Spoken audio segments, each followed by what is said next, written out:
Now, if you did the Golden Globes for gaming, no one would really care. But if it was, You got him.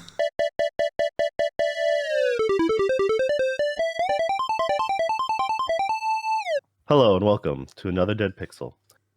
I'm your host, Joe, and this is a podcast about anime, games, entertainment, life, a little bit of everything in between. With me today, as always, the man who always forgets to bring the sacrifices to the eclipse, Nick. How you doing, Nick? Look, man. I mean, I have a lot of stuff to do, and bringing the sacrifice to the eclipse. You know, goat's blood is heavy. Water is heavy. Goat's blood is heavier. I don't know what to tell you, man. I just saw on your Twitter feed that you went to the wrong party this time around, and you just brought the wrong, wrong location, wrong gift. So That also happened, but what do you want me to do? Be perfect? No, not gonna be perfect. Gonna be me. it was either that or it was going to be a joke about you staring into the sun, pondering about what the view from a I already super did Earth that. would be. I already did. Man. So, how was your eclipse, by the way? Did you go out and see it? Yeah, Wait, it's saw it. It was I actually remember the last eclipse. were you guys able to I get full coverage where you're at? Totality. Yep. Totality. We were right there. And it was just funny because last time it happened, uh, I was driving down to Georgia, and I remember it getting super dark, and I'm like, what the hell is going on? But it was just cloud enough to where you couldn't see the sun, and I was like, oh, that's right, there's an eclipse today. I forgot, But yeah, we were driving long distance, and that was just like that's why I specifically remember. I'm like, yeah, I had an opportunity. I was actually on the right side of the world for this event, and I just I was somewhere between I think Tennessee and Kentucky or something like that, and I was just like, man, yeah, couldn't see squat. But yeah, how about yourself? I mean, you were a little bit out of the way, right? Yeah, we had like 2.5 minutes of totality. So we're on the edge, I guess.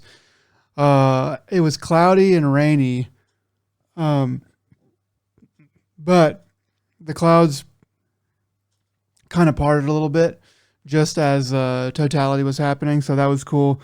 I was at work and I went up, and everybody went up on the roof to see the eclipse. That was really cool. And so I've never been up on the roof before, so that was interesting too. But I got some video. People got some good pictures, and yeah, it was really cool. Never, not all of the goat's blood was needed, so what I forgot was not really a big deal.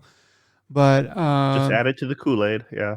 just put a little bit of goat's blood goes a long way in the Kool-Aid. So, but otherwise it was pretty cool. I feel like I had something else so let's say about the eclipse, but I don't know anymore. Anyway, it was fun, and I'll see it again in 2044 or whenever the next one's supposed to happen in the United States. I think there's another one. I think that some of my friends were talking about going to Spain or something like that to go see the one. There's like one in 2025 or 26, something like that. I mean, that's a if you need a reason, there you go. I mean, there's a reason to go to Spain and some kind of stuff. So I'm not made out of money, so I'm not going to go do that. But if you want to, you could, if that's your prerogative. Yeah. I just sent my wife a photo or a gif of Kalaka from Guacamelee, because that was one of the first things that came to my mind. I was just like, yeah. And then she instantly recognized it and sent me a photo of Juan back just in the luchador mask screaming. Yeah. That people love to sing the praises of Hollow Knight, which I see why it's good, but I absolutely just hate the art style. Oh, really? It's one of the few things that just it's not appealing to me in the slightest, like visually. What do you mean the style? Because I like the style. I'm not particularly 100% fond of the subject matter, bugs is like, I mean, it looks good for what that is, but if it was like something besides like a See, bug world, I think I might enjoy it more. I think it's because of its being, uh, I say style. I include character design, but also it's this it's like overly cartoony but being minimalist at the same time. Mm. And Hmm. it's just like it's just not appealing both as if it was oh stick figures and stuff like it's not that far different from that. I know that I agree like I love the fact that it takes such a high skill level. I love all the Easter eggs you hear about and how difficult it like there's some really cool hidden stuff in it. But as far as being bugs or just even like that main character you can pretty much put in anything. Um, Yeah. if you were to do a skin swap for that game and make it a Shovel Knight, I would be better so long as it was the one thing, if it was I'm not a big fan of the small pixel art anymore. I prefer the sprite look. So that's the one thing I do like about Hollow Knight is like I like that concept, but just being like the minimalist black and white, and with being bugs and just being that like underground layer, just all of it just really didn't sit with me. Like I didn't jive with it in a positive way. I was just like, yeah, I just don't like looking at this game. And it's just like Interesting. I realize it's a me thing, and I love Metroidvania games. Uh, Yeah. but yeah, the last one that I super loved was the Guacamelee, because you know, it was a competent enough beat 'em up, had enough depth in there if you're looking for it. I'm not a particularly great fighting game person, but I felt it was so therefore for me it was challenging enough, but it wasn't overly difficult. Uh, they did have some harder challenges there, but it's just like but also it was good enough for me to play with some other friends who absolutely just button mash, Mm. um, and the two-player aspect was very forgiving because one of my buddies can't do a lot of those platforming puzzles too well, so they just literally pull you can bubble out, and then I just handle the platforming, and then I bring them back in, and that's it. Uh, you literally turn second player when you die, or you can hit a button to literally turn into a floating air bubble, and then the other person can just pop them, and then they just spawn back. Uh, I like the subject matter was more fun, being like the whole you know underworld Day of the Dead kind of scenario. Uh, I'm not a big fan of like the whole wrestling luchador stuff, but I thought it was excellently done there, and uh, the fact that you can turn into chickens. So it was always a constant laugh. Whenever you run fast, the chickens just put their heads up in the air and their beaks just kind of waddle as you run. It's so stupid, but it was such a great game, and I absolutely love it. Yeah, unfortunately, I didn't connect with their game, the second game afterwards, Severed as much. That Vita exclusive at the time. Oh yeah. I mean, I bought it and I kind of played it, but it was first person. It was just a little different. I just couldn't quite get into it as much. Um, but yeah, and then Guacamelee 2 was also equally solid. Um, you can actually play up to 4 players, which I think is just a little too chaotic. But yeah, it's like I said, it's my wife and I we've beaten Guacamelee so many times on multiple platforms, and it's a great little game to go back to. Not too terribly long, and the difficulty is just enough. So Yeah. yeah, enough about that old game. What about news for the new stuff? Yeah. So a couple small stories here today. Sabre CEO Matt Karch prediction. He made a prediction. He said companies are going to stop pricing games at $70. Specifically, he says that $70 games will go the way of the dodo. Um, so it's kind of hard to say. He's not like a full on prediction, but he's basically saying that $70 games in the AAA space are really it's not sustainable. It's too much risk, and all that. And at first, I was kind of like, this man is an idiot. But the more that I think about it, the more that I think he's probably right, at least a little bit. Um, I don't think that $70 games. Like I don't think he even means that there's that price point is going to go away completely. Um, but I think what he means by the way of the dodo, which is probably too strong terminology, he probably means something more like it's going to stop being the main way that games are put out. Games are they're not going to be thought of. They're not going to be produced with that in mind as much in the future. And I think that if that is more what he's talking about, then that is probably fairly accurate. I just I kind of look at TV and movies, and I kind of think of the $70 game as basically a movie, uh, and like a AAA, GOTY contender $70 game as like the blockbuster, the one or two blockbusters that come out every year, and then like games as service as Netflix shows and stuff like that. And I think if you I think if you think about it in those terms, it makes a bit more sense. But it also means to me that $70 games aren't going away. But the heyday of the blockbuster movie seems to have passed for the most part, and we're into more of the Netflix style um, movies and TV shows being released. And I think that if that's what he's talking about, then that is probably the way that games are going to go.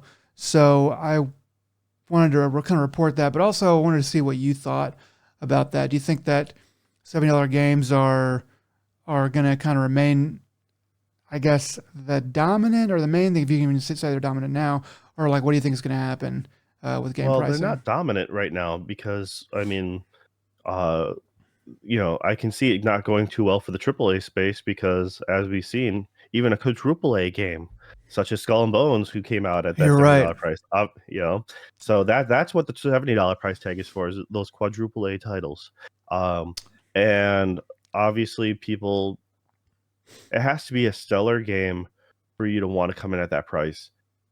It's the gaming market's too volatile. You don't know, with things coming out in a broken state all the time. Also, it's gamers have been spoiled and they would rather wait a month and then get it when it drops at least $10 in price. I mean, that's, Mm, your best bet is to come out at 60 and never drop the price, at least for a while. And when you do drop it, just do a minimal drop. But people are like, hey, it went down 5%, 10%, maybe, like, hey, it's 10% price drop. Cool. I'll take it. I mean, it's still above 50, but it's better than nothing. And if it's a good game, it'll speak for themselves. But unfortunately, a lot of games, it's like what matters in a lot of the game releases is not the tail end, like, but it is right, like box office numbers, right? You talking about yeah, the first movie weekend, analogy, metaphor. basically. Yeah, What matters right away, just like Metacritic scores and stuff. Though whatever scores they get up in front, first impressions, that's what matters. And when you look at it, you're like, all right, really solid game, great, good reviews, okay. Price, it's a little too high. Like people then pump the brakes, and then they're like, okay, well, I will pick it up. I'm glad to pick it up, but I'm gonna wait for it to price drop. That's usually a lot of people, unless if it's just the center of the universe at that very moment. A lot of people who, you know, $70 is a big ask when not everyone can buy a game a month or something like that. A game every couple months. Uh, and especially with how busy people are, like, if people who do have time, sometimes don't have the money, like the younger kids and stuff like that, while older people just don't have enough time to get around to it. So like, yeah, I'm gonna buy it right away, and then it's just gonna sit, and I'm gonna barely touch it, like my last couple handful of games. yeah. So that's why I can see the concept of $70 games being less popular, and it is. I mean, there's most definitely a an argument to be had. But what you do is, if you look at a lot of new popular games, Helldivers came out at $40. That was one That's of like, the. That's funny that you mentioned that because that is one of the examples that he cites is Helldivers, a couple others, but yeah, that's funny that you said that. okay, yeah. And when you're looking at stuff like Alan Wake. Alan Wake being all digital, like that was not, that was I think a $50 game when it launched. $70 if you got Oh, the all the yeah. DLC, the season pass all in one. You know, so the game, there's you can have an awesome game and have it at a fair price. I know it's hard to recoup your investment, and there's a lot of other logistics that go involved with it, but you know, uh, it's just it's really hard to convince the mindsets of the masses right now. This isn't back in the days of the cartridge where you'd pick up, you know, a Final Fantasy game or something like that for $80 on the Super Nintendo. So it's a very different landscape. Things go on sale so often. People are willing to buy digital, and digital sales happen all the time. Well, So yeah, there's just so much entertainment now too, because I mean, you got to think about, like, let's say it's 30 years ago, 1994, and you've got so Final Fantasy VI just released. Okay, so Roger like that. so you got like Its Super 10th anniversary just Nintendo, happened. and then Sega Saturn's got to be coming out like any minute, right? Um, Even like fast forward 2 years in like 96, 97, you have the PlayStation out. You have movies, video games, standard TV, versus now where you have the internet and like literally its own whole set of ecosystems. You have Twitch, you have like TikTok, Instagram, YouTube. Everything that's like that is like all the internet kind of entertainment. And then you still have video games, and then you have like live service video games, which are sort of their own beast.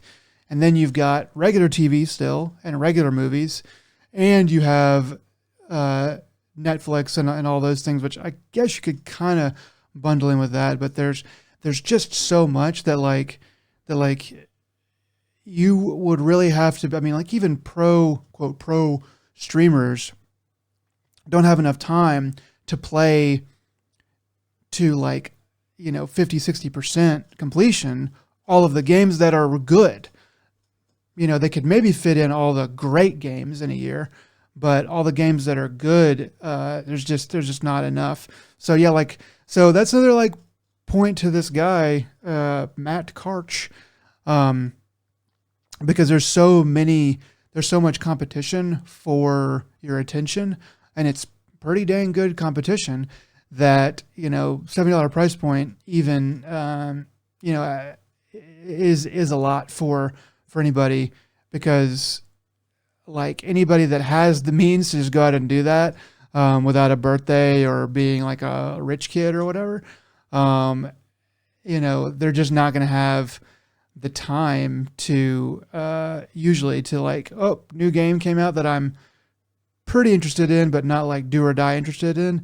I'll just wait, a month, and it might drop, and oh, I've got this bundle of time, and then I'll you know, pay full price. But by then, like you said, the game company is like, well, that person wasn't a day one or a weekend one purchaser, so they're not really who we're going for. Yeah, I just thought it was an interesting idea that I at first was kind of like, that's dumb, but the more I thought about it, I'm like, oh, okay, he actually has a good point, but it remains to be seen. I think it's going to always be around, or whatever version of that price point is adjusted for inflation. But it is going to thin out, I think, even more than it already has. Yeah, I mean, when you look at quite a few other games that have hit the $70 price point, not not all of them have been big successes. And once again, how long, you should look at the tail end of how long does it take for them to drop in price. Um, Now, Skull and Bones is a bad example because everyone knew it was a bad game. Or no one was expecting it to be, it was more that, uh, I don't know, there's an argument to be made that they had to make the game because of IP and like studio reasons. Mm. Making a new studio, you have to release a product within a time, or at least that's like the scuttlebutt on that. But when it comes to, uh, you know, a lot of other games, it's like, once again, if you're busy playing something else, a lot of people are just willing to wait.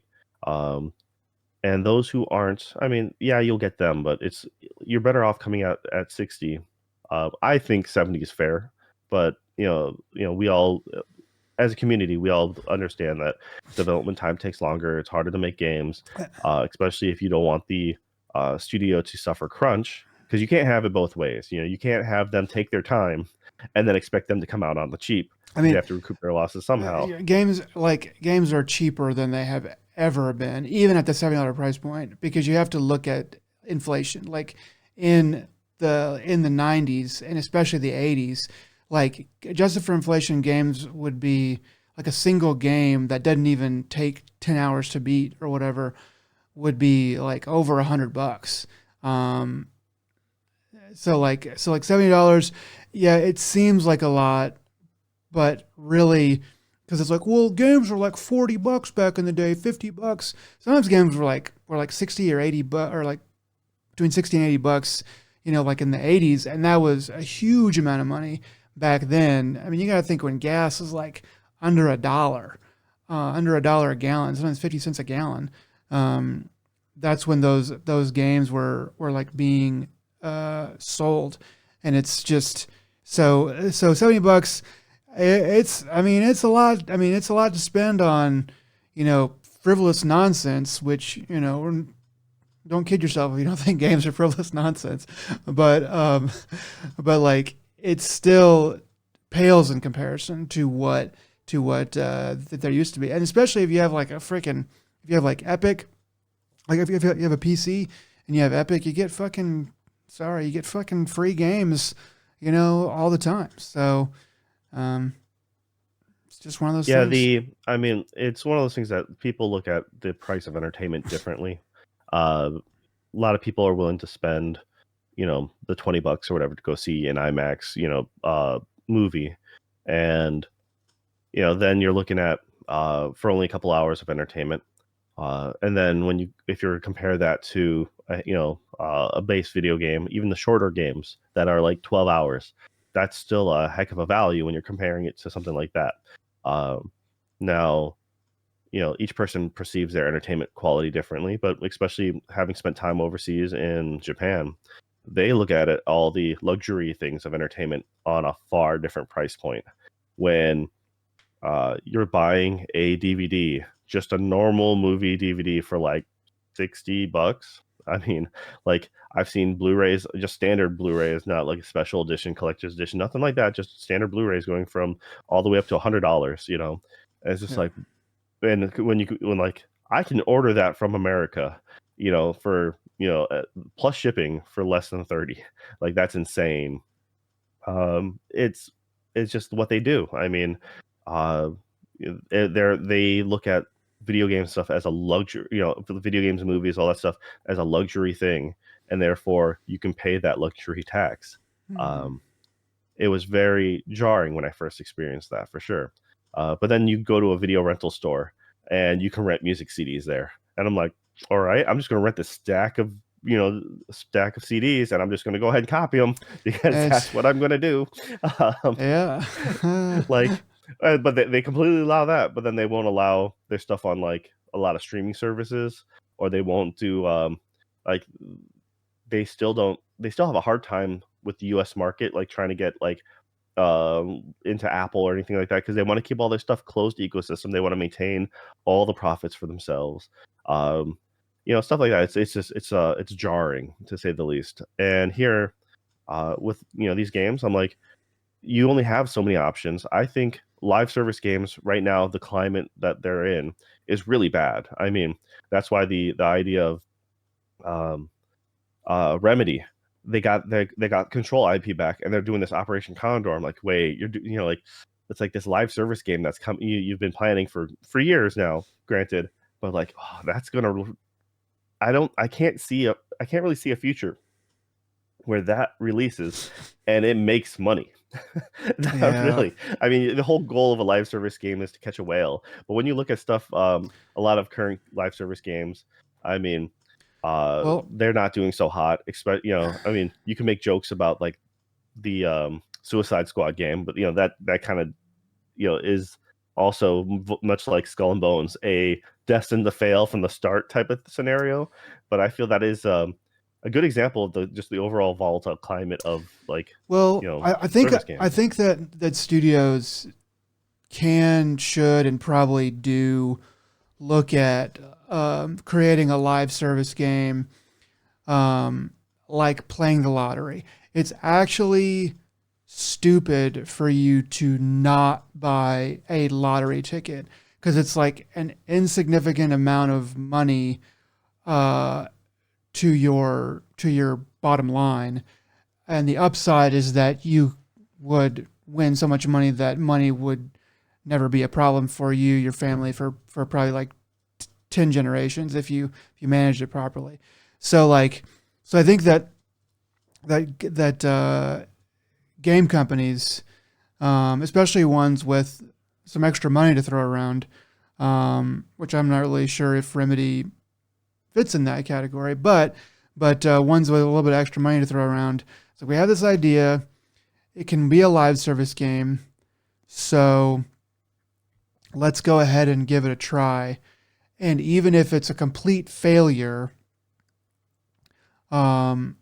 which is not good, but even if it's a complete failure, the chances of it hitting and becoming maybe not even a Fortnite or an Apex Legends or anything like that, but just something that is pretty popular is at least going to make us a good bit of money. And if it does happen to be like an Apex Legends or something, then freaking we're in a different like ballpark where then we like just went to the majors in See, terms of I'm going like to argue money. the opposite on that front. So I'll say with Remedy, the reason why they have this Operation Condor thing going down is because they had this under development for a while the IP was because it's supposed to be part of Controlled Universe, and that was while they were still owned controls owned by 505 Studios.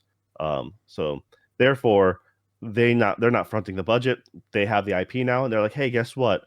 We're already X amount here, so we might as well finish this out and release this to the world, and we can hopefully make some, make break even. Yeah, But live services, for example, like you're talking about companies who have the capital, who can make things work, and you look at Naughty Dog, um, and you have The Last of Us.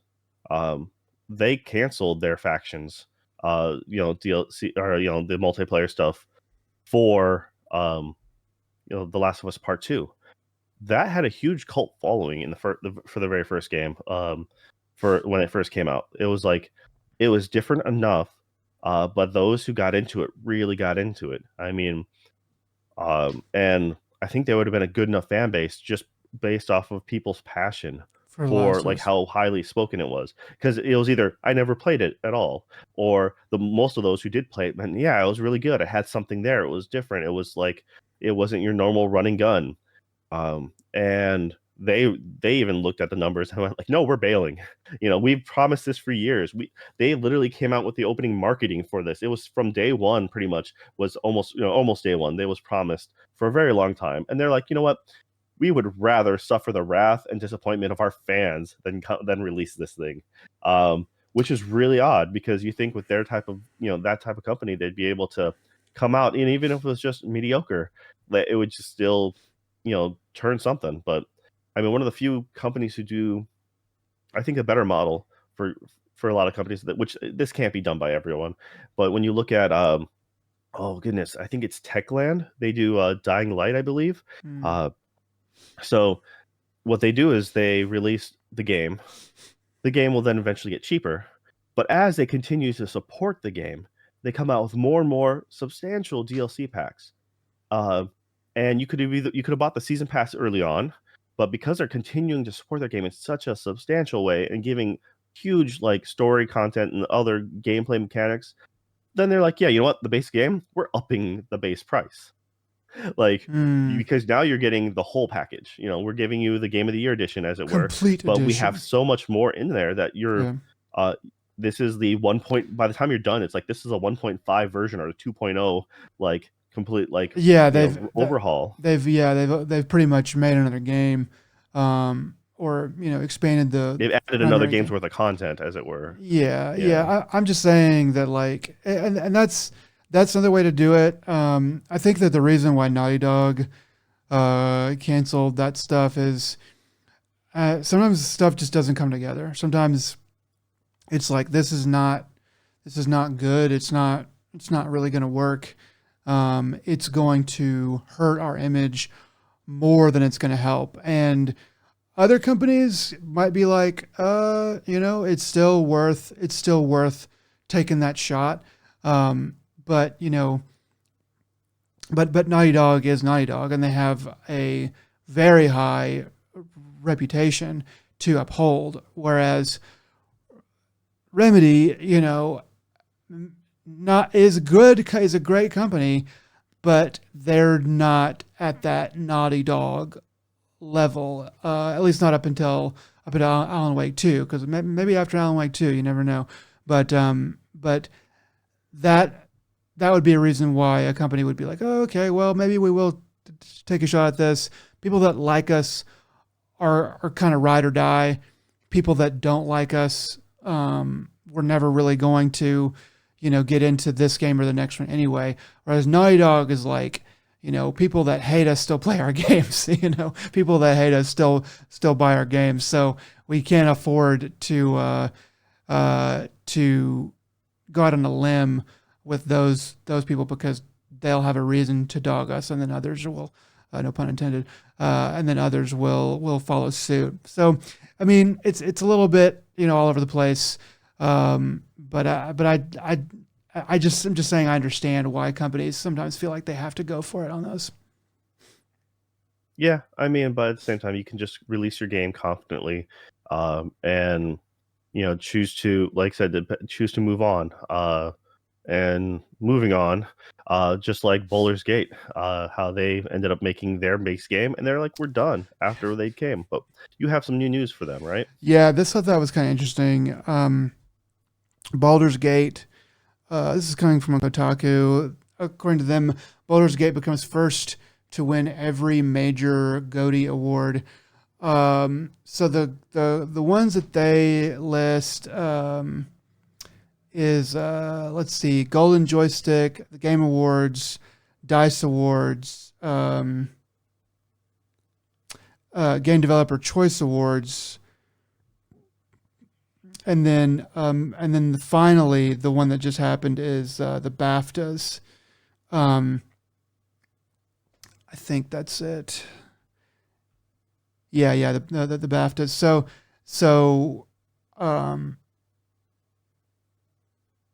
anyway, so I thought this was interesting for a couple reasons.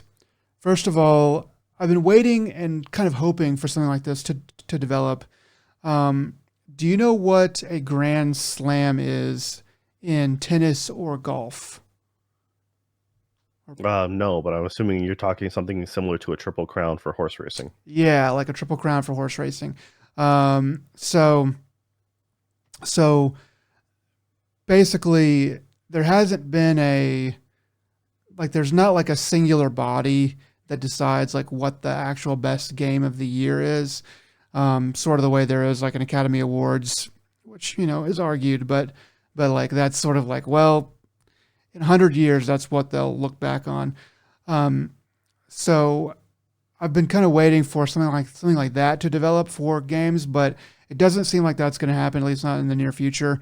Games are a bit too dispersed, but an oligarchy of award shows would be pretty much just as good, maybe even better, actually.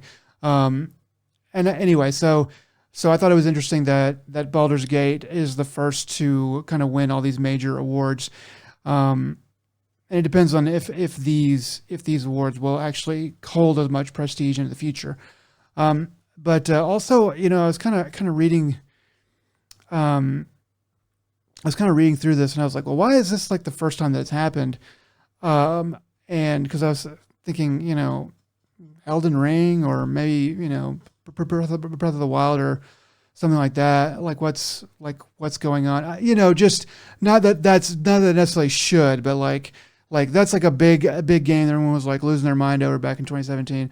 But at least Elden Ring, it's like, okay, Elden Ring, people were saying before it came out that it was going to be the game of the decade, blah, blah, blah, blah. Um, and, um, and I saw something with Elden Ring,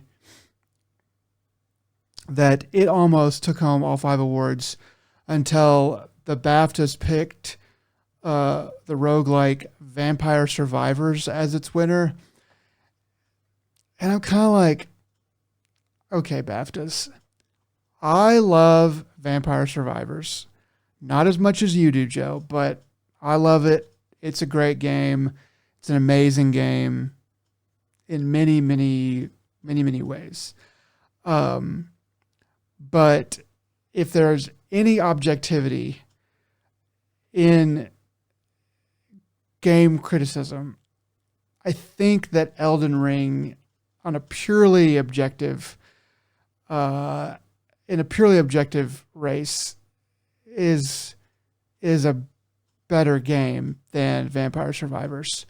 Um, and I just, Define what a game is, because I think it's I will fight you on that just for the fun of it. I know you will. But also the amount of time personally sunk into it. I've put in more time into Vampire Survivors than I have into Elden Ring. I know, Uh, I know, I know, but I just, and the real answer that year was Tunic, and everyone else can go suck it. Um, yeah, and that's because they both suck. Uh, anyway, so I was just kind of like, really, and so now the BAFTAs are going to jump on board with. Anyway, that's sort of just something I thought that was interesting. So what do you think about all this, Joe? um, well, God of War was that year too, and I think God of War was a better game than Elden Ring. Don't get me wrong, Elden Ring's an amazing game, but at the same time, That would make more uh, sense to me, but still, I mean, I wouldn't jive. But okay, sorry, go ahead. no, that's fine. Yeah, Baldur's Gate, the sheer mechanics involved in it, I think it's really something. Now, as far as I honestly don't follow the golden joystick. I forgot about that one. I think Dice and the game developers choice awards are kind of one and the same in a lot of ways, because it's you know they are that is winning Dice was always an important thing, because it's developers, but also developers get their own, so it's just like you get two of the same, so it's just like, yeah. Now, it's neat that you get to win like five different. It won these five different awards. Um, Honestly, it's well deserved. I haven't had my chance to touch it yet, but from everything I've heard and just the amount of uh, outcomes, chaos, playthroughs, I mean, it's most definitely one of those games that I feel like to really experience it, you should play through it twice, three times, because you then get to see the levity of the game. Like, it's just immensely different, how much you can do things. There is no wrong answer, as it were. you know. Uh, but I have friends who only play a game one time through, and then they're like, "That's my canon. That's just how it is." I'm like, "No, man. Sitting right here, Joe. Sitting right here. Mass Effect's the best way to be played multiple times. Just to see, just nothing else, to see the craziness of it, and to be uh, as Paragon or as Renegade as you want. But Living your yeah, best it's life. one. So that's the thing is, I think it's a well-deserved game of a game to have finally done this. Yeah, this one I can't really fight it too well. Like, mostly because also I haven't really touched it, but at the same time I'm just like, no, it really. I've played, you know, Divinity Original Sin 1 and 2, and for them to go the extra mile on this one, I'm like, yeah, that makes sense. I like their level of writing and storytelling. I can totally see it.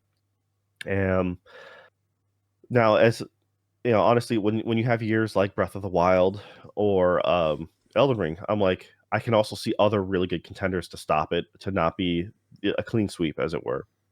Um, and also personally, like I said, just my personal take is, um, there's very few games that I would even think that would like. I love Alan Wake 2. Absolutely love that game. Do I think it would be able to definitively do a clean sweep like that? No.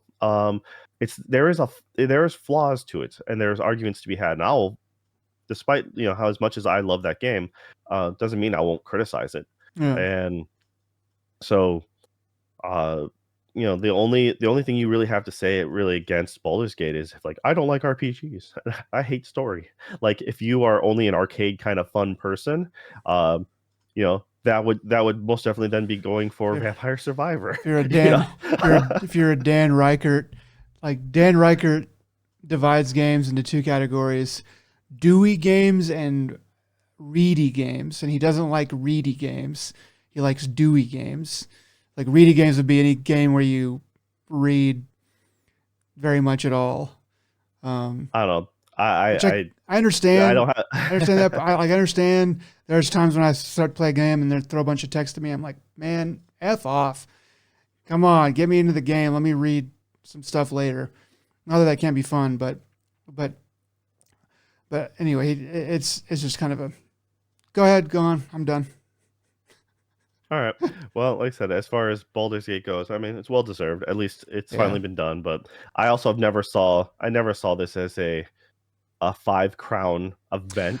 I mean, I didn't if either, anything, yeah, I kind of wanted it to happen because I'm a person that watches sports sometimes, and um, I kind of wanted to treat this like a sport where it's like maybe you didn't like that game or whatever, but like or maybe you did or whatever, but it's sort of like a sport aspect of like that game won the quintuple crown, that game won all the awards everyone says is like the best, and then so we can actually have like a goat conversation anyway.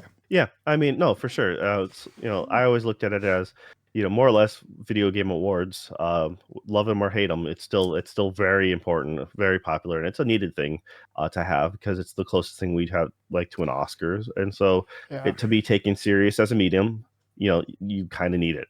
Um, yeah, BAFTA, I always liked it more on the voice acting front because that makes more sense. But they're a legit like branch. They're legit award show. It's like if the Oscars decided to dip into like gaming. Now, if you did the Golden Globes for gaming, no one would really care.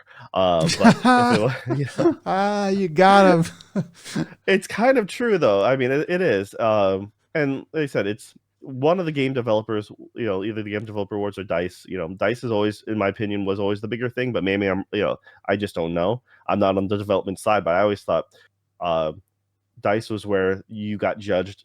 Developers got judged by their peers, and to come away from that with a win meant that you got recognition from your colleagues, and that was always a personal like I thought that would be internally a personal win if I ever made a game or something like that. That would be huge, of huge importance. So, and the golden joystick has just been around, but I kind of always forget about it, to be honest. And like, not to knock it, but it just doesn't get publicized as much, right? Yeah. It's like if you start doing I don't know, it's when people do best of shows for back when they did E3 or something like that. I'm like, I don't care if it's best of show because it just means you had the best trailer. It's just Yeah, who had the that's best kind of vertical slice? Who wasted the most yeah. time? It could still come out broken and janky as anything, but it's just that's so I never really gave those things much thought. But as far as these awards go, I'm like, yeah, and that's cool that it happened. There's probably more awards, but yeah, as far as the big ones go, like I've heard of them all. So Yeah. some of them I just tend not to think about as much. And yeah, congrats to them for getting away with it. I mean, it's a solid win, and uh, you know, more importantly, they'll have it really puts their next game into perspective because Man, like it's supposed to be different, it's not supposed to be their usual, and that's a lot of pressure. But at the same time, people are going to blindly buy their game, yeah. just like pure faith alone. You could just give them a Well, title, just a title drop, release date, and then onset and come out completely dark, I and mean, people will just blindly buy they it. kind of have earned that, though. I mean, because it's like, you look at Divinity and then Divinity 2 and now Baldur's Gate, and it's kind of just an upward trajectory that they have been on. I don't think they're going to get much higher than Baldur's Gate 3. They'll probably be very hard for them to equal it. My money would be on that whatever their next game is will be not quite as good, though probably still excellent. Uh, Well, but especially but if I they mean take a like different but I difference mean in opinion, like different change in their game. Because if they play, because it's yeah not supposed to play like a Baldur's Gate or a Divinity Original Sin, right? Um, so yeah that's where like they're not a game, they're not a company that's noted for reinventing themselves each time they make something, right? So that yeah. therefore, you know, it's I, just like I, it's a big risk, to and me, I'm quite happy to see it. I mean to me, I'm not in their R&D department or whatever. But to me, you take the Baldur's Gate 3 money you made, and you make Baldur's Gate 4 or something like that, and Divinity and all that. Um, and with some of that money, some of that Baldur's Gate 3 money, you start to develop your, hey, we have this other crazy idea that might be wicked awesome, but it's not time yet. Like, I think that with the amount of money they made, you go ahead and do the next thing that's definitely going to be a hit, work on your other thing on the side a little bit, and then after that, Baldur's Gate 4 or whatever, that's when you go ham the crazy idea, because you've had a lot of time, you have a lot more money, you have a lot more weight to throw around. But that's just my opinion. Yeah. All right. Well, I'll be interested to see what comes in the future. But hey, it's like I said, it's good to have a precedent. Yeah. And like I said, I'm just glad they're not pigeonholing themselves about making the same thing, and then they're willing to move on. Like they're not milking this, Baldur's Gate 3 for forever. They're like, no, we're said and done. It's all wrapped I'm up. I'm glad that it's And done. yeah, for sure, right? It's a complete package, and there's no nothing middling about it. So good for them. All right, what else we got? What's the last bit of news for today? Uh, Two more things. This one, and then one more Okay. tiny little small thing that I just wanted to mention. But first up, there's a woman. I think this was in Japan. A woman left a Yu-Gi-Oh card playing event due to the smell. Um, Somebody posted about her noticing that she left kind of in the middle of the event, um, and they assumed that it was because she was being poorly treated. Um, but then she responded on the post and said, "No, not really. It was mostly because of the people just smelled terrible." Um, and and I was like, "Wow, that's pretty wild." And I was just like, why is that like a like? I was just thinking, like, why is that like a gamer nerd thing to like? That's because that's sort of the stereotype, right? I Well, yeah, mean, I mean, there was that thing a handful of years ago about the Smash tournaments and how like they were asked before the event happened to like please make sure you take care of your hygiene, because yeah. And then this article, which is also from Kotaku, they were saying in this article that the Yu-Gi-Oh board or whatever put out a thing in 2019 saying, if you if people complain about your hygiene, you will be punished. I don't know what that means, but they have had similar warnings. yeah, I mean it's a matter it's just unfortunately it's a stereotypes are there for a reason, and it's only it's not everybody, of course, it's a handful of people, but it's one of those things that the the stereotype is the gamers don't take care of themselves, that they just loaf about. It's the original like the idea of an otaku in Yeah, Japan. Otaku has like a more romanticized idea in the US, and then it's been changed to the weeb. But yeah, it's the an otaku is the lazy shut-in who loafs about, who doesn't do anything with their lives. they they're looked at as the what we would consider a nerd, a quote unquote nerd, back in like the early 80s or something like that, early yeah. mid 80s. Just like, um, they don't come out of the room, they sweat, they don't take care of themselves. Um, you know, Hygiene and just overall healthcare is not very good. You don't eat proper food and stuff like that. Uh, and that's the stereotype. That's still like the stigmatism behind it now. So you don't want to be labeled as an otaku in Japan, and that's why a lot of people, it's harder for them to be like, yeah, I'm a huge gamer, or like it's luckily things have become better now, but they're still, because of that hardcore foundation, it's just like, no, you don't want to be noted as an anime fan uh very often. It's if you're in high school, like if you're noted as the kid who likes anime, like it's better now than it used to be, but man, it's still like I mean, you don't you mean really like want to be high school in targeted. America or high school? High school in Japan. Okay, High yeah, school in America like has become way, like that was the thing, is I have nieces and nephew who are way into anime. I'm like, you yeah. guys have no idea. To going through high school and be like, I like anime, and it's like, do you like, Ostracism, and then it's like, and you're like, do immediately you like ostracized. cartoons? And it's just like, yeah.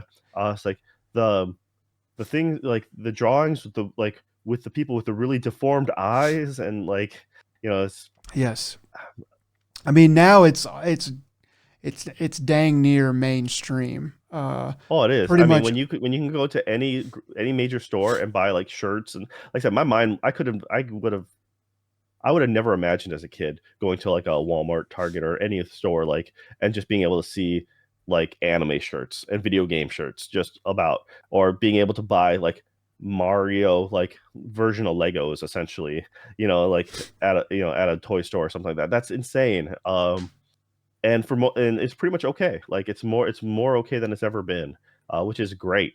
Um, but that's the thing, is it's just a lot of the mentality behind gamers, um, is the fact that you are shut up in your own little world. You don't see the outside, because that's how it used to always be, right? Go outside and you know have some, go and play in the real world, get some sun. Um, Yeah. that was always the negative stereotype.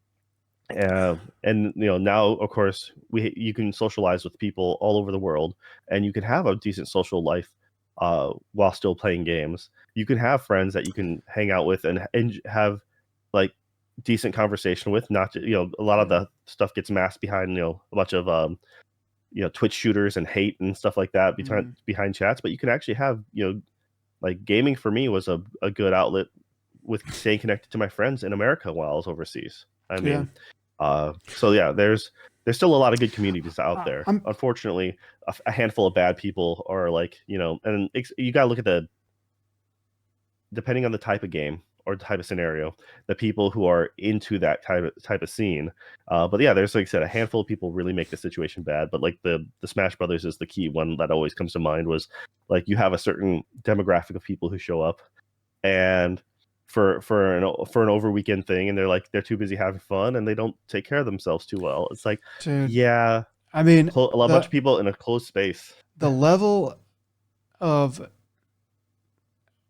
the level of stink that some people have. Maybe some people just develop it faster. They're just like a skip a day without showering and they're at that level. But I mean, I have to go like 5 days without bathing before I get to the level of like stink that I have smelled at some events. Um, and of course, I didn't go anywhere whenever I didn't bathe for like 5 days. I was like in high school and on vacation, and I didn't go anywhere or see anyone. Uh, but like, so like to, I just like as an adult, that's insane. That would never happen. I go like a day and a half, and I'm like, okay, I can't stand myself. I need to go. It's not even that I smell bad. It's like I just can't stand the way that I feel, and I have to go. I have to go shower. It's just wild. But anyway, so It's one of those things that, like, I can argue, like, I don't support it, but I can see the argument made behind, hey, a new thing just came out, or I'm just gonna sit here and like sloth it on the couch, binging this game. I'm just gonna play this for like 3 days straight or something like that. I can see that argument, oh yeah, but the moment you go, I have to go out to the there outside you go. world, and I'm gonna go ahead and mingle. I mean, but if you've ever been to like, you just walk into any normal convention, quote unquote normal convention, but like any any anime gaming nerd convention or something like that. In Chicago we have ASEN coming up in May, and yeah, you kind of feel that wall of humidity. Not even Mm, smell, not even stink. Like there is, the temperature, like the humidity difference, just having that many bodies under a single human roof, and breathing. you know the difference. And then it just takes a handful of people. I mean, granted, when you're packed in like that too, you get sweaty. And that's why that's one of the things that was always the All that Japanese fried food. Comic Con, Japanese Comiket. The like you're packing people in sardines. Everyone's waiting outside in the sweating sun in the summer, and then it's just like it's nasty. Um, but yeah, just unfortunately, basic hygiene isn't so basic. It's like why common sense isn't common. Because if it was, we'd all have it.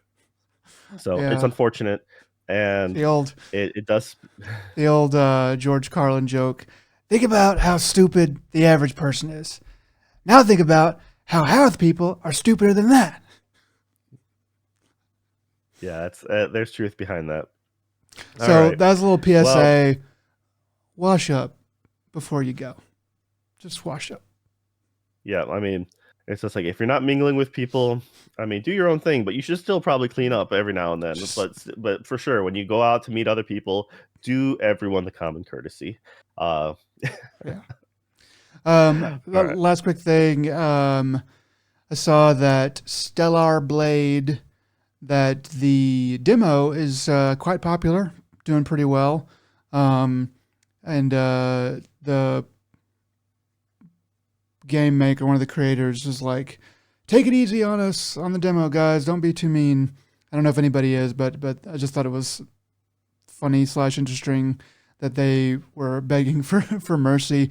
But apparently the demo is doing well. The whatever article I saw said that it was doing twice as well, twice as good as the Final Fantasy VII Rebirth demo was doing. And I was kind of like, well, people probably already know what FF7 Rebirth was really going to be because of the first one. But anyway, so it's doing good, which is a good sign for the actual game, but it remains to be seen.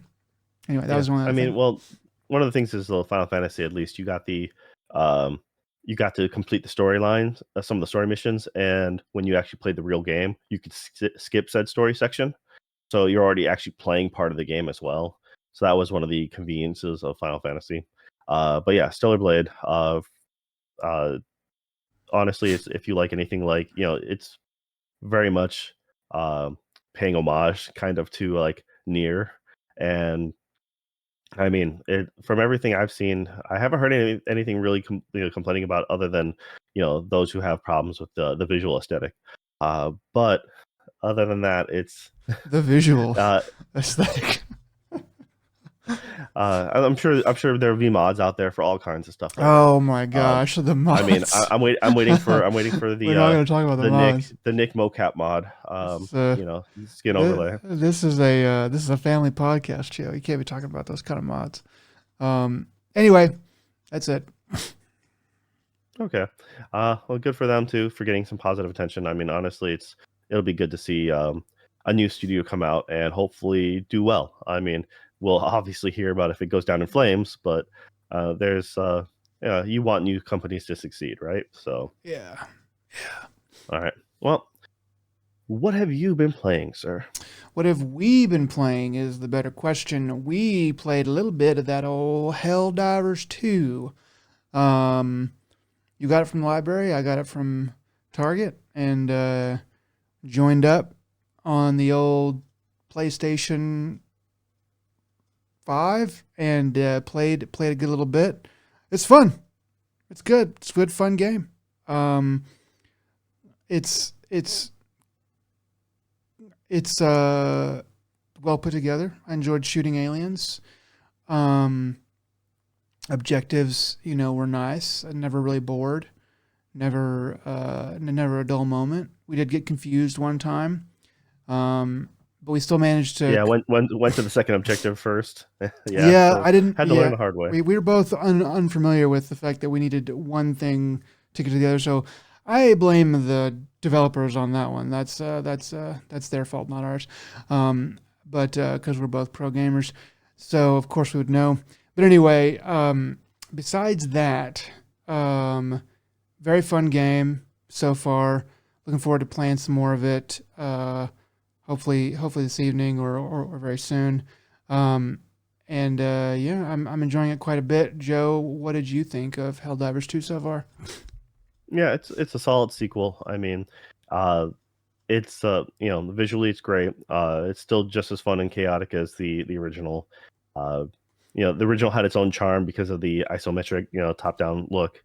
But at the same time, it's just like, yeah, it is everything I kind of wanted from it.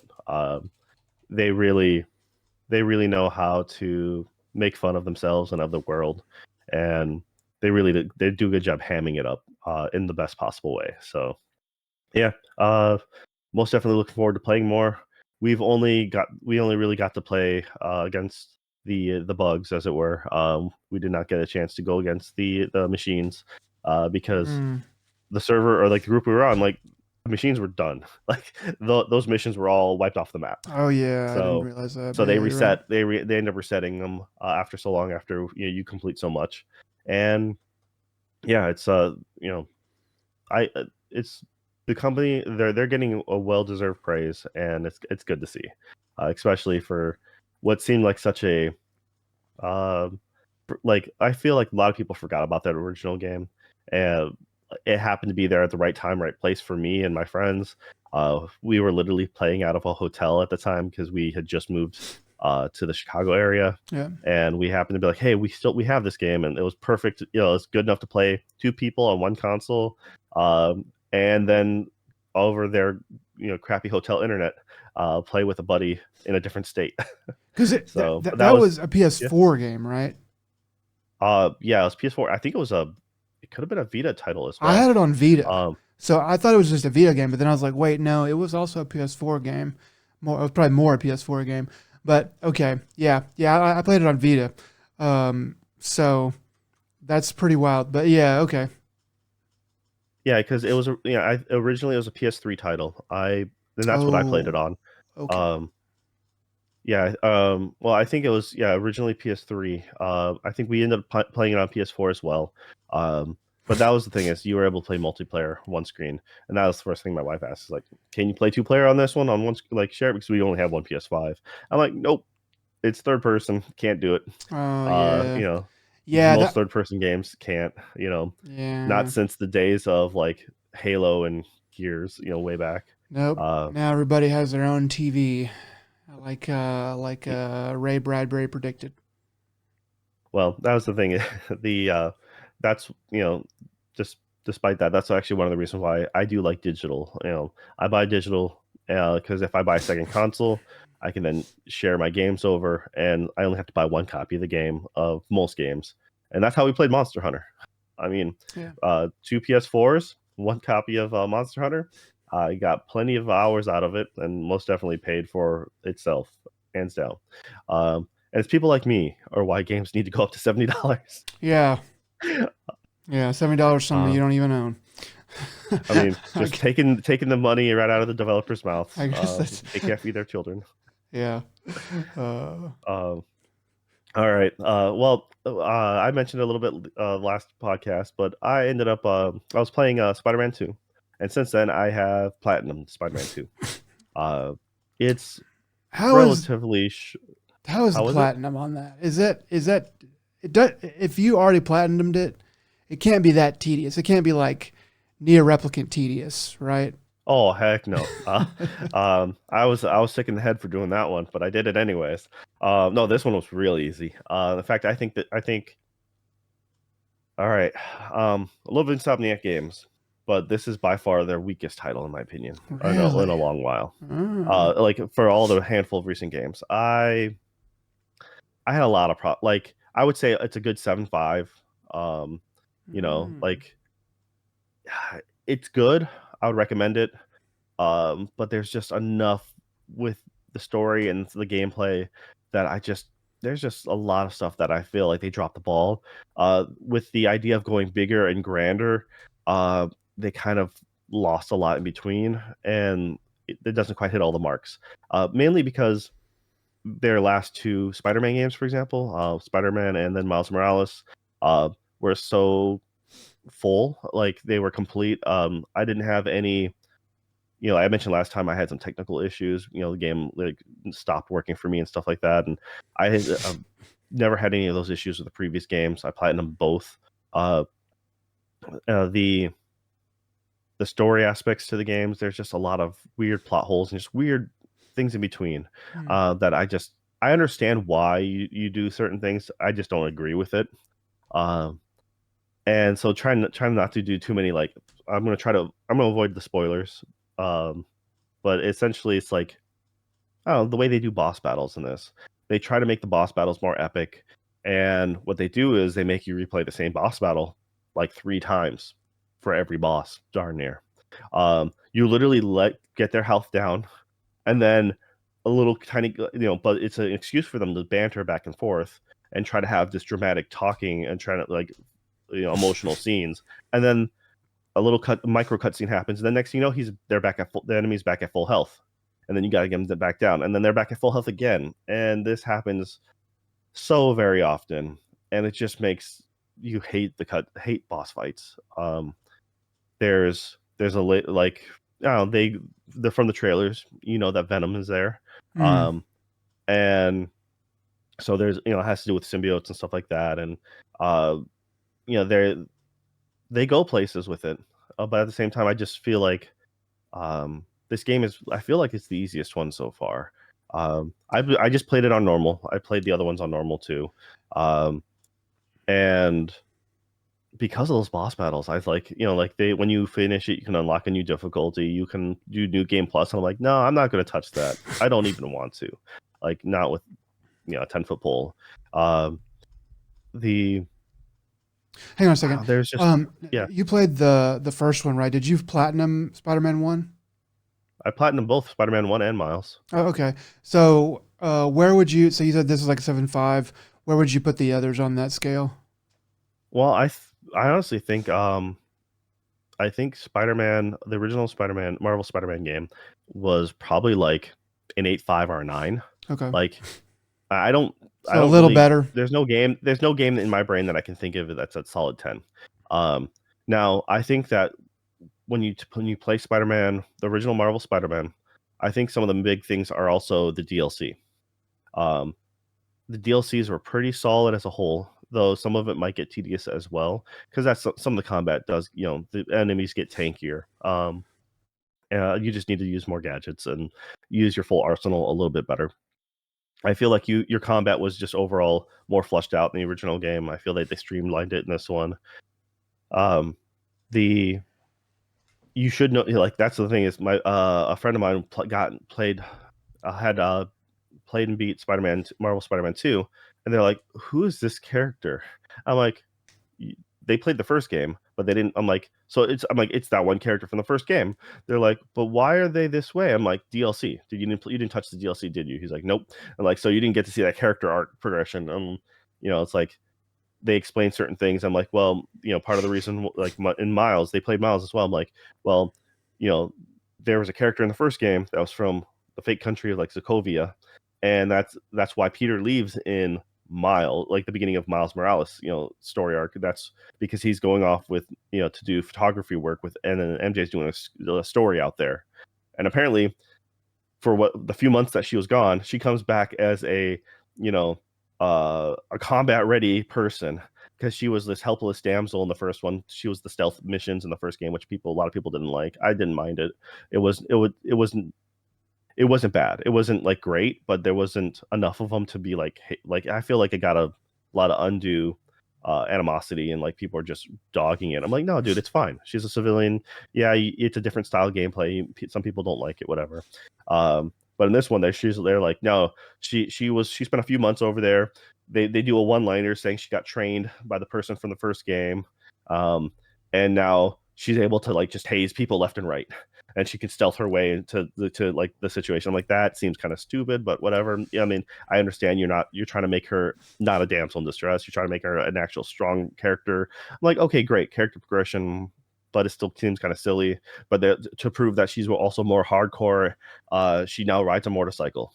She wears a helmet, good, but then she Yeah. wears like skin That's tight jeans and ankle and like slip on shoes. And I'm like, wait a minute, what? Yeah, that's I hate it when I play a game like a second game like that or a movie or whatever, and I can see where they have been molded by the audience.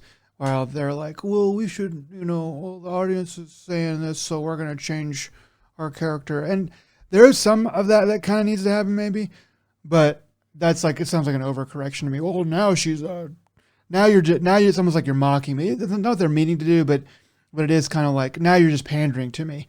I Yeah. want her to be a stronger character, not like an actually stronger character, not like a character that just looks tough. Now Mm. it's not real. Yeah, I'm gonna get some very minor spoilers. Nothing too deep.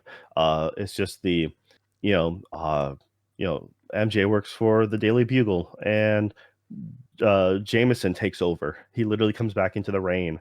Um, and the entire like her whole Mary Jane's whole story arc is like, I have to make an article or else I'm going to lose my job for the Daily Bugle, and I have to have this job. I'm like, because there's only one newspaper in all of New York, you know, Yeah. and it was just like the level of like stress and importance of that is just it falls flat for me. It's and how they resolve that whole issue is completely stupid. That's I can only leave it at that. Just it's just stupid. Um Okay. and I really just want to spoil it. I'm not going to, but it's just like I that like it irked me. They are pushing. It's weird because they push Miles to the side, for like he feels like the side mission kind of character, but then they give him all like they completely I feel like they overpower him way more. Uh, it's just like his character has a lot of nifty abilities. I mean, the fact that he can go stealth, huge help for when you're doing if you're trying to do quiet stealth takedowns. It's just like it's almost cheating. I played mostly as Peter, only because I used the Scarlet Spider outfit. That's my can. I mentioned this before. That was how I played the first game. He's my canon, Peter Parker. Hmm. Um, is just the Scarlet Spider, which technically isn't Peter Parker, but that's a different story in the comics. But yeah, it's just the um the main Craven story arc from Craven's in the game from the trailers, um, and his whole reasoning is great. It's not great, but it's fine. It's just like okay, he has his reasons for doing his thing, and that's I can take that. But then he's like, I'm going for this hunt. And he's just like, but he has a bunch of people and a bunch of tech. And it's just like, it feels like, I'm going to go hunt a bear. And now let me take a tank to the zoo and just blow away this bear in a cage. That kind of is how it feels to me. It's just like, we're Hmm. just going to ambush this rando, villain. And we're going to beat him up. And we're like, that's his whole goal to hunt. But we're going to hunt in this giant pack.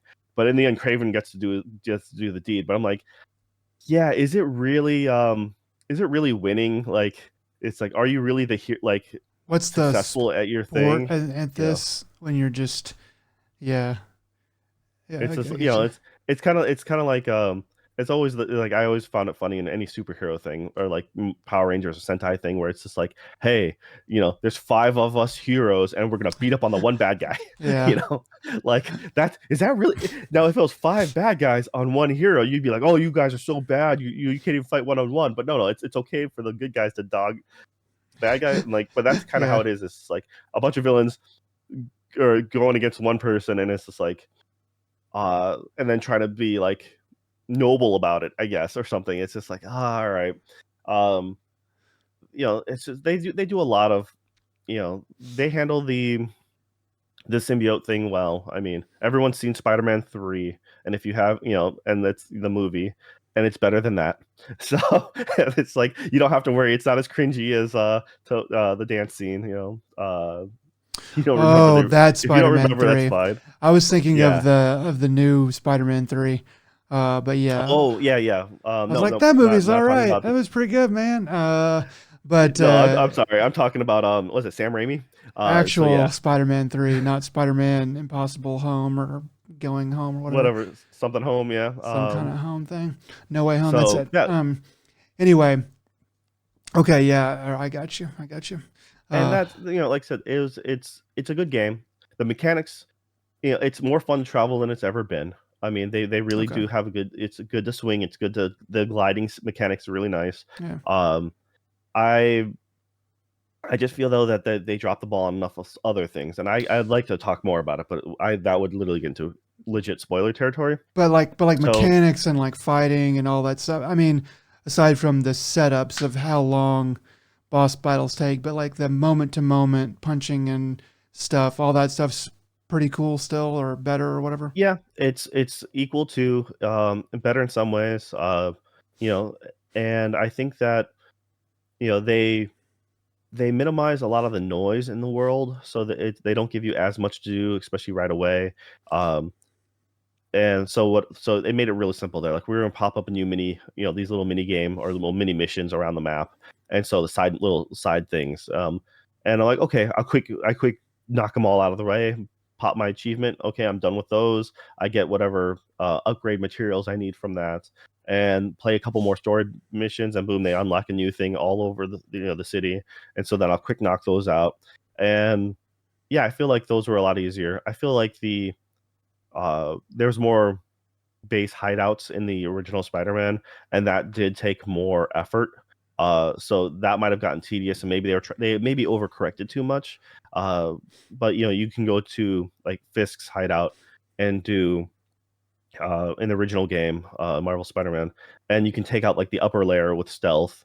And then eventually they'll have like the last wave of enemies come in, and then you'll just beat them up manually, or you'll have to sneak into a facility. And yeah, it's just you can go as quiet or as hot as you want, but eventually I think they always made you go hot at the end just to get you some, you know, action as it were. Yeah. So this one was much more simplistic, toned down, which honestly wasn't terrible. Um, but I just felt like the overall things you can do in the world just felt a little less, but or that maybe it wasn't as fleshed out as much. But they tried to do a lot, and by the climax of the game, not spoiling or anything, but they make it feel really impactful, which was really good. Uh, like they change the scenery and they make things really like interesting, even though it's only for like a short little bit because that's you just do a couple story missions and then it's done. Uh, or at least it felt that way to me. I'm not, and I had completed all the side missions, so I don't even know if you can do them at that point. Um, and the entire time I'm also thinking, wow, all this major stuff is happening. You've had Craven and his people like terrorizing the city, much like the first Spider-Man game. You had Fisk and all that, and other characters, and then you're like, so I see Avengers Tower. It is right there. I can climb it. Not a single Avenger around at all, not a single one to even comment in the background, and on the east side, upper east side, so and so fought or did something, nothing, not even a single word. And then Fisk's tower is funny enough, you climb to the top of that, it looks different on the outside, climb to the very top where the helipad is, and there's a big old number 4 on the top. I'm like, oh cool, Fantastic Four. Like the 4 is not even fully painted in, so it's in development. Not a word from them either. I'm like, come on, people. Like it's at least you. One of the cool things was though, is if you do random crime, like the random crimes that pop up, if you're beating up a group of bad guys, sometimes you can meet Miles, and that was fun. But that was really it. It was just once again, the handful of games they've made for a while. I feel like this is probably their weakest one. Hmm. Saying that, I still think it's a really awesome game. It's a really fun game. Um, I just feel that they like their build up. Like I said, the main set pieces are maybe a little lax, and that's a little disappointing. I mean, but you can only go up so high before you dip, and even Yeah. though they dipped, it's still better than most of a lot of other things just around. So I would gladly still like if I had to replay this or something like a lot of other quote unquote new games. I would probably end up replaying this anyways. So Hmm. despite it me saying it's only like a 7.5, it's still a really solid game. But I've had them in I really like their stuff so much that it just was a little bit of a letdown. And there's a lot of just little weird, stupid story hole things that I do this with movies though too. Is I find if there's something that I find that doesn't seem right, contradicts it, or like doesn't make much sense, then I'm like, I kind of can't let that go.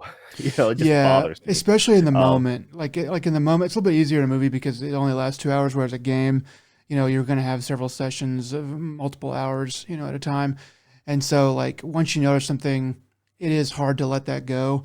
Um, so, like, if you can, so like after the fact, if you think about things, you're like, oh, that didn't quite make sense.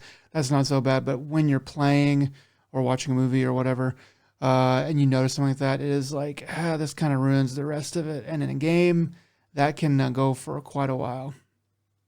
yeah, for sure. And so yeah, that's kind of the gist of. I mean, Spider-Man 2 is still really worth playing, but for someone like you who's probably never going to touch any of the games, I would almost say Yeah. the Just play best one to one. play, despite not being my favorite, but it's still a really solid one, might be Miles. Really? Okay. Because because if you had to only play one, Miles is the shortest story, but it's a really solid story. It's really good. Granted, you do miss Mm, out some connections between the first game and the second, and because it's been a while since I had played the first two, I kind of got some storyline beats confused. Um, because I was like, wait a minute, didn't this happen like a couple years ago? I'm like, oh, that's right. It was Miles doesn't start like you know, he doesn't start until his own specific game. But the first game is like 2 years prior. Miles is like 10 months before this game. So that I had forgotten a few events, and so my timeline was a little off. Um, but yeah, I think Miles being a standalone might actually be the best way to experience. You get the gist of the feel of the game. Granted, you don't play as Peter, but it's a more condensed little story. By easier to digest size. Um, and but personally, I like the original game and on all the DLC. As far as, I mean, the DLCs, some of the combat stuff is, I remember being at the time tedious as well. Because like, okay, I got to do this, and it's just these villains are more spongy, and that's just gonna have to be the way it is. But the story was solid for almost all of them, and like one of them in particular had a really good story arc hmm. that I really just liked, which kind of went forward in this game. And they of course lead up to multiple villain concepts for the third game. You Right. know, um, but yeah, a lot of this I feel is just like this is they try to wrap up certain story arcs, and then they're trying to open a new pathway, and this is yeah, I said that's I can't go too much into it without spoiling some more of that, but it's just yeah, I feel like because they're trying to make this transition, it's this is like that transitional game. I have a little bit more hard time with it too because I feel like they dropped the ball and they could have done stuff a lot better. So I mean, it's still really good, and I still would recommend it. But if you're only going to play one, play Miles if you don't have the time, and if you have the time, play the first Spider-Man and the DLC. Okay. Noted. All right. Yeah, so that's it for what I've been playing. And so now we got, a little bit of what we've been watching. Yeah. So, So you so want to go first on this one? sure. Yeah. I thought you were leaving that open for me, for me to go in. So I finally finished a little TV show called The Gentleman, which is a Guy Ritchie creation. There was a movie by the same name that came out, gosh, 4 or 5 years ago now. Um, with the movie had Matthew McConaughey and a bunch of other people that you know and recognize. And it was a pretty good movie. I definitely enjoyed the movie quite a bit.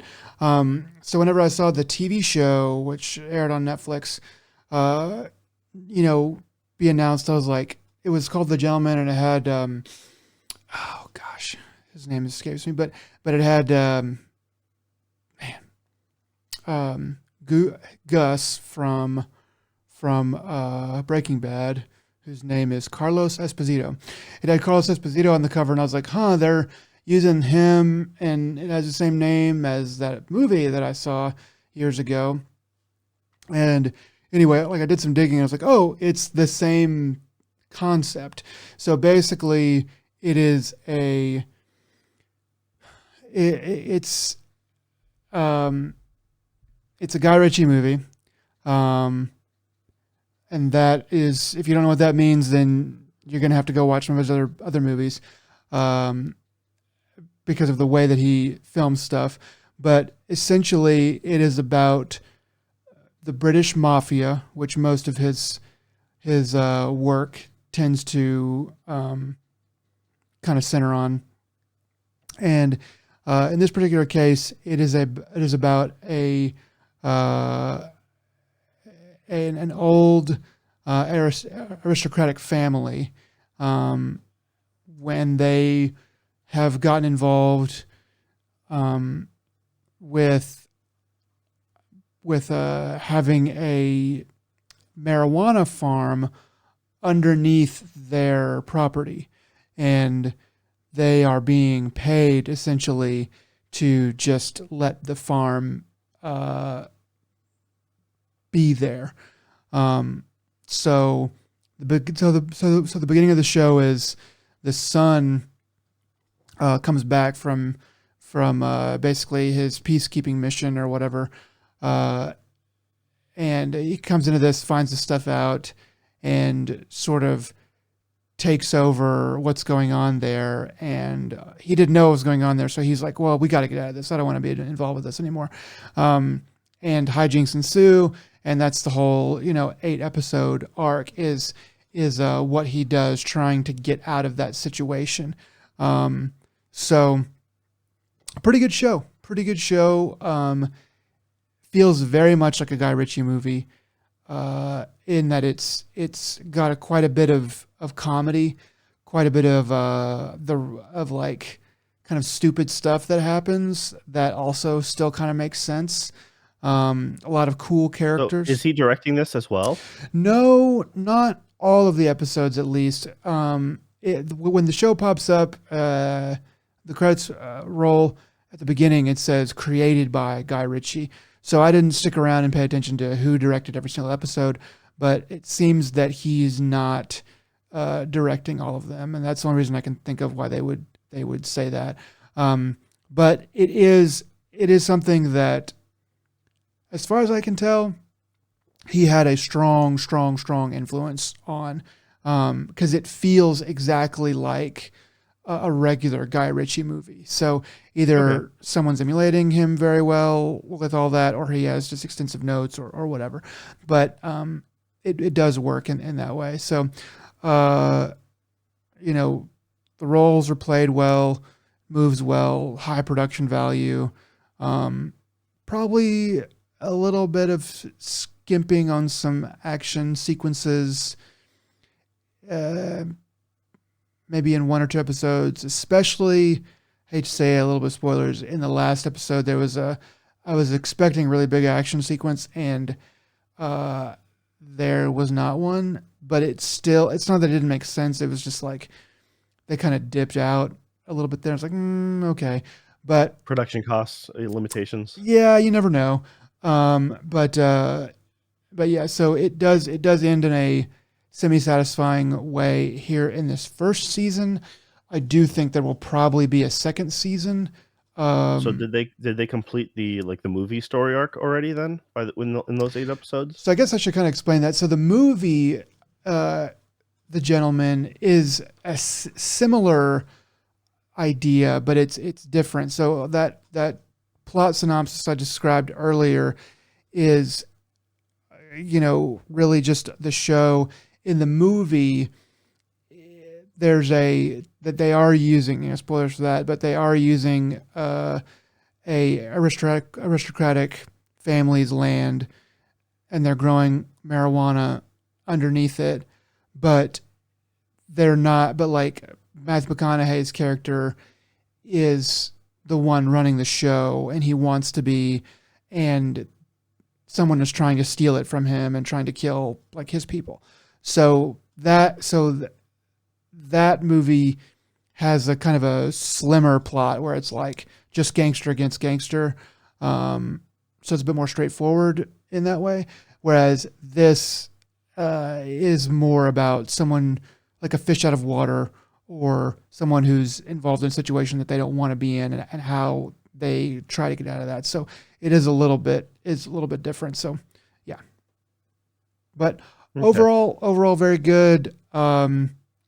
Recommend it. Probably more than three How long body. are the episodes? 45, 50 Okay. I minutes. wasn't sure if it was an hour or if it was like a half hour episodes or something. It's All in right. that. It's in that hour block. Yeah, Okay. Well, that sounds cool. it's I'm a good. big Guy Ritchie fan, except for maybe Aladdin. Um, I forgot I did that.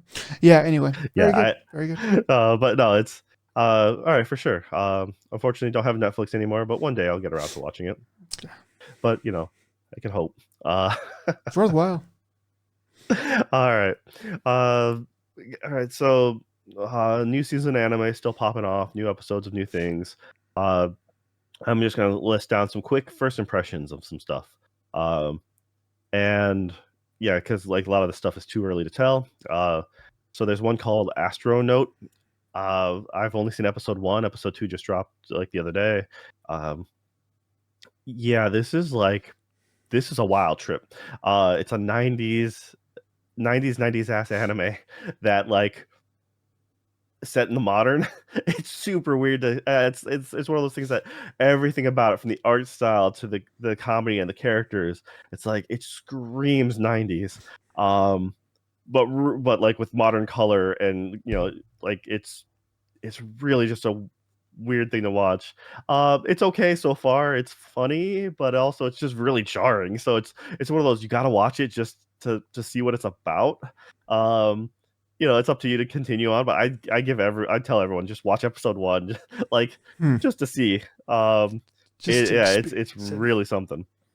Um, all right, I've seen the first two episodes of Windbreaker.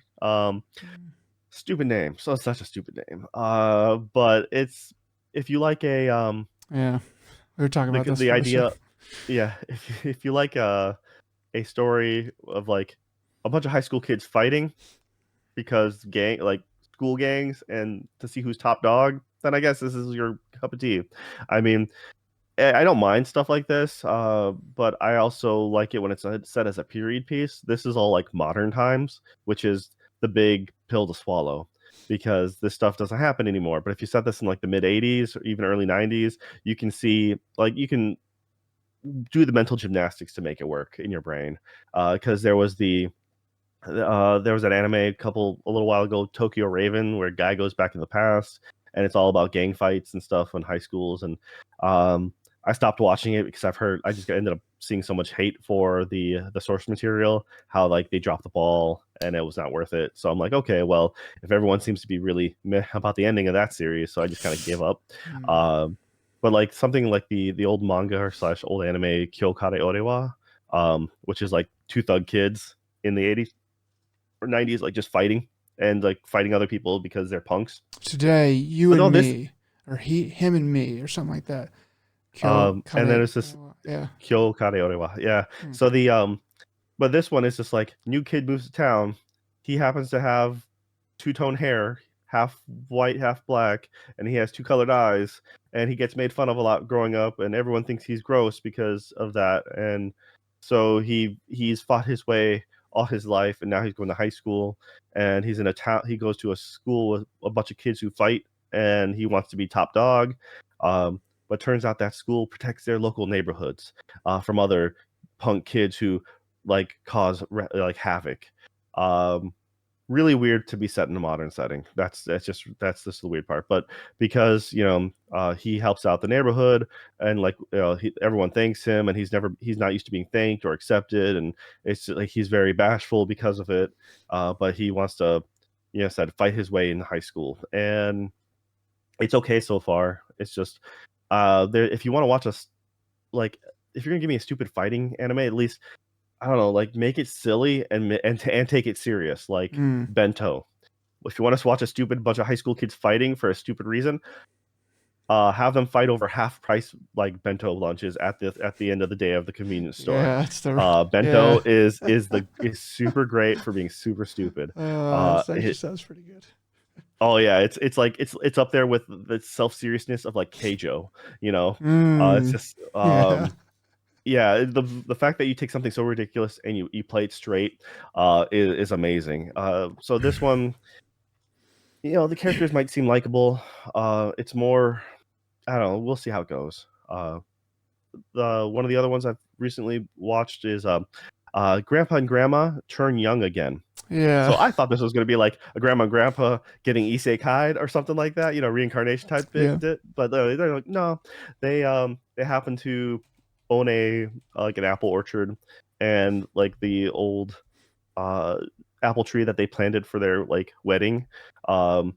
60 years ago, that tree happened to get damaged in a typhoon, and they like ripped in half, like snapped in half, and they like bandaged it. And so it's like it's pretty much a dead tree, but they happen to see that it bloomed a golden apple, and Mm. they partaked, and then the next day they wake up and they are like in their prime youth. Now they're um hot. Now Grandpa Pretty Grandpa are much. hot again. But it's really funny because they still are mentally old. So they still have that old speech patterns. They Oh still yeah, dress old, and that's they're still kind of hanging funny. out with their old group friends. And so it's really silly and really stupid that way. Uh, His daughter-in-law and his granddaughter are both like fawning over Grandpa because Grandpa looks like one of their idols that they worship. Um, yeah. it's the old women at their croquet club are just like eyeing Grandpa fierce. Um, they have like little flat fans like support like because he's now their main. Like Yeah. it's really stupid, but it's really funny. Grandma's getting a lot of attention from the guys 'cause now she's a sweet old grandma, but she looks good now. Yeah. So Yeah. it's silly. I look forward to seeing. There's only one episode out so far, but you know what? I've This is the right kind of stupid, so I'm okay with it. Uh, and I think the last one I'm going to mention is I finished up Metallic Rouge. This is There's 13 episodes. They're all subbed or it's all dubbed as well. So I I really wanted to like this one. It like starts off really kind of episode one kind of feels really strong, but it's just like almost a bait and switch. Between the opening theme song and the ending theme song, it's if like nothing felt like an early 2000s like kind of cool sci-fi original anime than this.